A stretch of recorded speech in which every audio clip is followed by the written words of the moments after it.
Qozog'iston. Jang referisi Halil Mamiyev, Qozog'iston. Kayar Priyev 8 ta jang o'tkazgan, 5 ta g'alaba va 3 mag'lubiyat. Suhrob Mirzavaliyev esa 6 ta g'alaba va 2 mag'lubiyat. Demak, umumiy ko'rsatkich teng, ya'ni janglar soni. Birinchi raund boshlandi do'stlar. Low kick bilan boshladi Mirzavaliyev.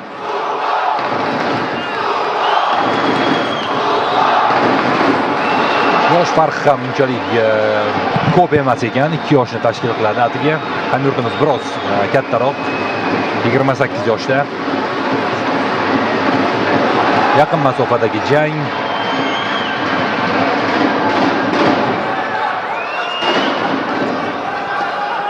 Suhrob Mirzavaliyev Jasur Alijonov shogirdi hisoblanadi.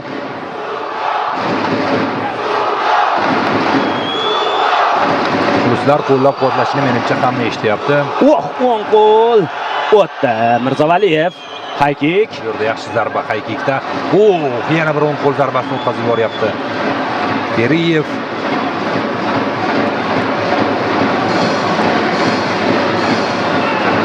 Takedowndan yaxshi himoyalanyapti hozircha ham yurtimiz. tizza zarbasi.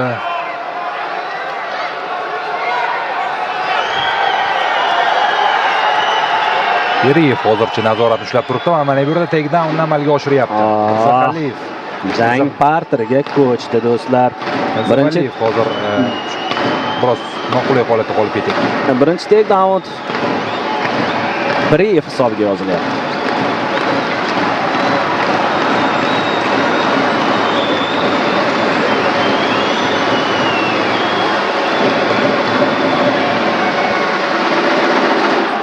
Hozircha raqibni yaqin ushlab turibdi.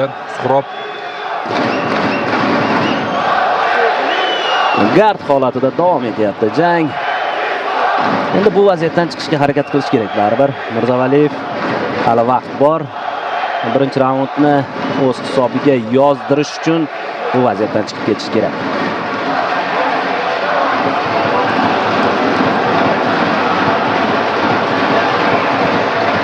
nazorat demak hali hamon davom etyapti Beriyevda, lekin yaxshi tomoni hali ko'p ham talofat yetkaza olgani yo'q. Umuman zarba berishga qo'ygani yo'q. Suhrob raqibni yaqin tutib turibdi va zarba berishga yo'l qo'ymayapti.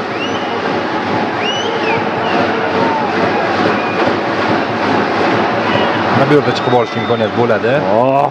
Mana bunday zarbalarni o'tkazib yubormaslik kerak. Baribir bu o'z ta'sirini ko'rsatadi.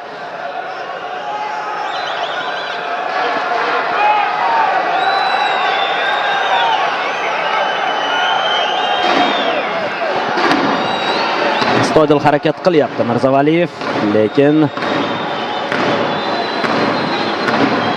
Kayar Priyev nazoratni yaxshi amalga oshiryapti-da.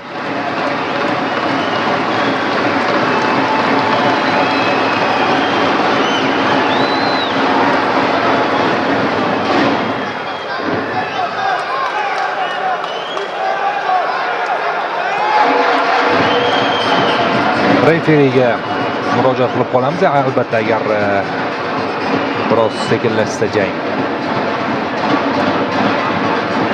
Qo'llarini ham yo'q chiqarib oldi Mirzavaliyev. Deyarli birinchi raund boy berilyapti-da. Biroz o'sha uslublarni qo'llashga harakat qilib ko'rsa yaxshi bo'lardi. Lekin buning uchun imkoniyat paydo bo'lishi kerak. Bu imkoniyatni esa Priyev hozircha bermayapti.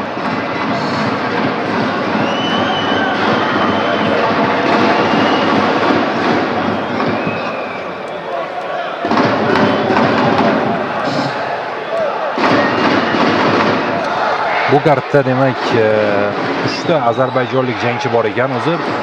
Birinchisi Bahromjon Ro'ziyev bilan durang qayd etdi, ikkinchisi jangi bekor qilindi. Avliyoxon Hamidov bilan jang qilish kerak edi.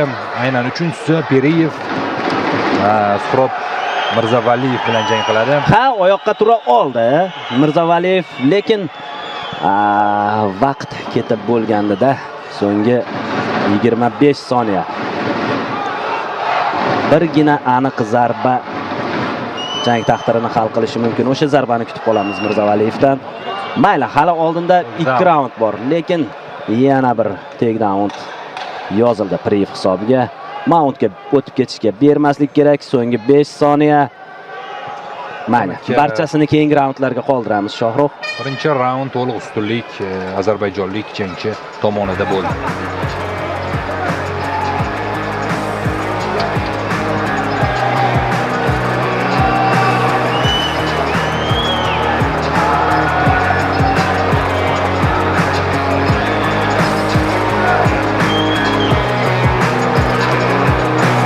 Menimcha kerakli ko'rsatmalar beriladi Mirzavaliyevga va ikkinchi raundni Takroriy lavhalar o'z foydasiga hal qilishga, umuman jang taqdirini hal qilishga harakat qilish kerak. Muhammad Abdurahmonov ham murabbiy hisoblanadi Jasur Alijonov jamoasida.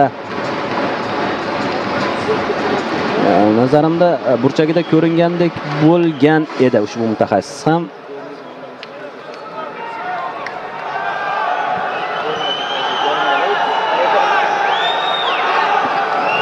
Demak, ikkinchi raund do'stlar. Ikkinchi raundga start berilyapti. Jangchilar qo'l tashlagan holda boshlab berishadi ushbu raundni.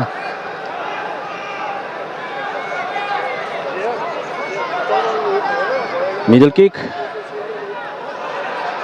Talik zarba noaniq.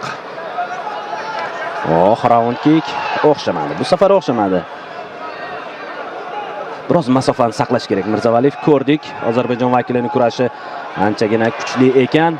Yaxshi, mana shunday qarshi hujumda tuta olish kerak. Yaxshi, oldingi qo'l. Ajoyib yaxshi zarba chap qo'lda. Seriyalarni ijro etdi. Qo'shimchasiga oyoq zarbasini ham qo'shib oldi. Mana endi bermaslik kerak-da. Mana shu yaqin masofada ikkinchi kerak emasdi o'zi. Yana Ozarbayjon vakili jangni parterga ko'chiryapti. Albatta, parter biroz u tarafda yaxshiroq ekan, ya'ni raqib tomonidan kuchliroq ekan. Shu sababdan iloji boricha chiqib bermaslik kerak shu kurashga. Hozircha raund endi boshlandi, bir xulosa qilish qiyin, lekin boshlanishi yaxshi boshlangandi.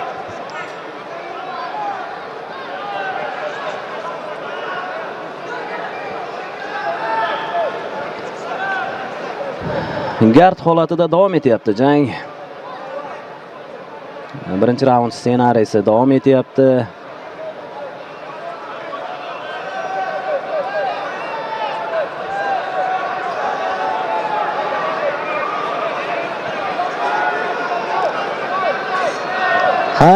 Ozarbayjonda ham MMA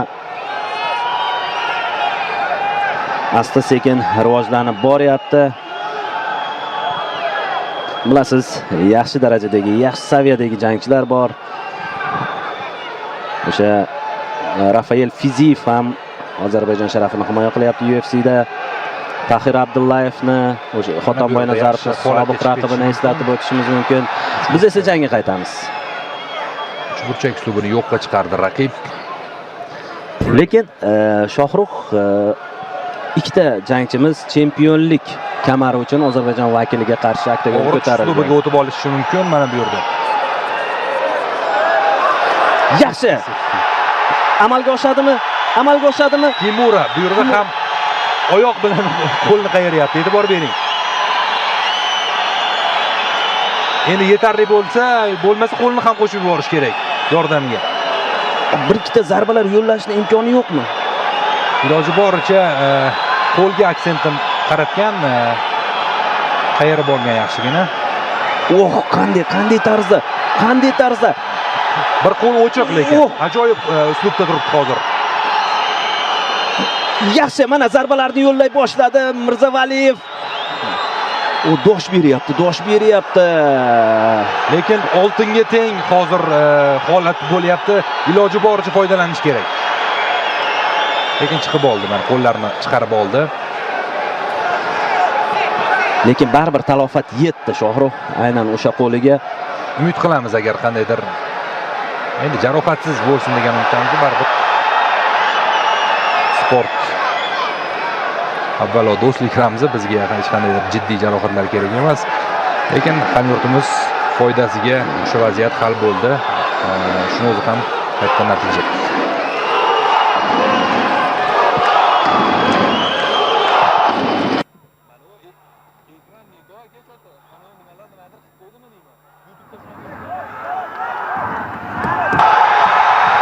Demak, Arimmarga o'tib ketadimi? Astoydil harakat qilmoqda hamyurtimiz. Yaxshi qulay vaziyat tortish kerak. Yana ham tortish kerak. Mirzavaliyev. Boks bilan harakat qilyapti hozir. Ajoyib do'stlar. Arimbar Mirzavaliyev. Qoyil. Og'ir kechgan jangda baribir mana shu qo'lni bo'ysundirdi.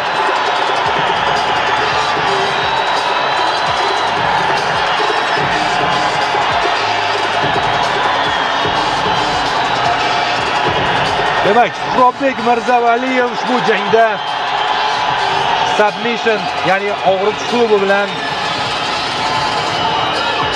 g'alabani qo'lga kirityapti do'stlar. Bizda menimcha ko'pchiligingizda shubha uyg'otayotganda bu raqibning kurash kuchli, bu yoqga nima qilamiz degan masala. Lekin ko'rdingiz, jangni muddatdan avval hakamlar qaroriga bormay yakunlab qo'ydi. Suhrobbek Ha do'stlar.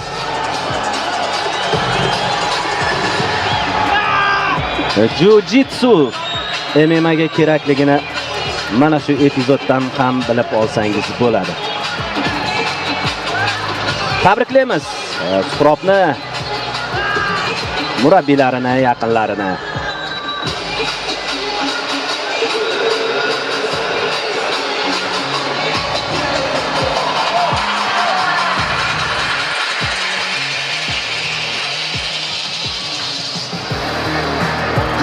Ozarbayjon vakili birinchi raundda ustunlik qilgan edi. Umuman jangda ustunlikni o'z qo'liga olgan edi. Lekin yakun baribir Mirzavaliyevniki bo'ldi. Eng alamlisi ham mana shunda-da. Hozir ozarbayjonlik jangchini ko'zlarida ko'ryapmiz bunday qayg'uni, chunki u jangda ustunlik qilayotgandi. Va birgina xatosi bilan mana mag'lub bo'lyapti. Hamyurtimiz esa qalbi quvonchga to'ladi. Menimcha ta'riflashga til ham ojiz. Bakir Beshigina bor. Qo'lga og'ritish usuli bilan g'alaba qozondi. Pobedu Bali Vimprion